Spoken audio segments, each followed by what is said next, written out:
রাজধানীতে শীত কিছুটা বাড়ায় মিরপুরের ফুটপাতে জমে উঠেছে শীতের পোশাক কেনাকাটা। যদিও বিক্রেতাদের দাবি বিক্রি আশানুরূপ নয়। অন্যদিকে শীতের পোশাকের দাম নিয়ে আপত্তি নেই ক্রেতাদের। শিশুদের পোশাক ও হুডির চাহিদা বেশি। ছেলেদের জ্যাকেটের দাম নিয়ে মিশ্র প্রতিক্রিয়া রয়েছে ক্রেতাদের। রাশেদ আনিসের প্রতিবেদন। শুক্রবার ছুটির দিনে দুপুর গড়িয়ে বিকেল, রোদের তাপ একটু কমতে শুরু করলে জমে উঠতে শুরু করে মিরপুরের ফুটপাতের শীতের পোশাকের কেনাকাটা।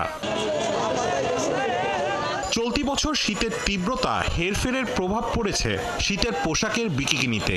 কাস্টমার কিনতে আসে না, এই শীত পরে গরম পরে যার কোনো কাস্টমার হয় না। ভালো চায়না কাপড় যেটা ওটা 300 টাকা, আর যেটা বাংলা কাপড় ওটা আর 200 টাকা।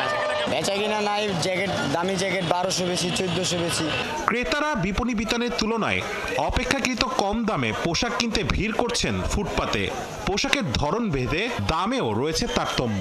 শীতের সময় শীতের কাপড়ের দাম একটু বেশি দেখতেছি আর কি, তুলনামূলক একটু বেশি। গেঞ্জি নিলাম 3টা এবং আগের তুলনায় অনেক সাশ্রয় দেখলাম দাম।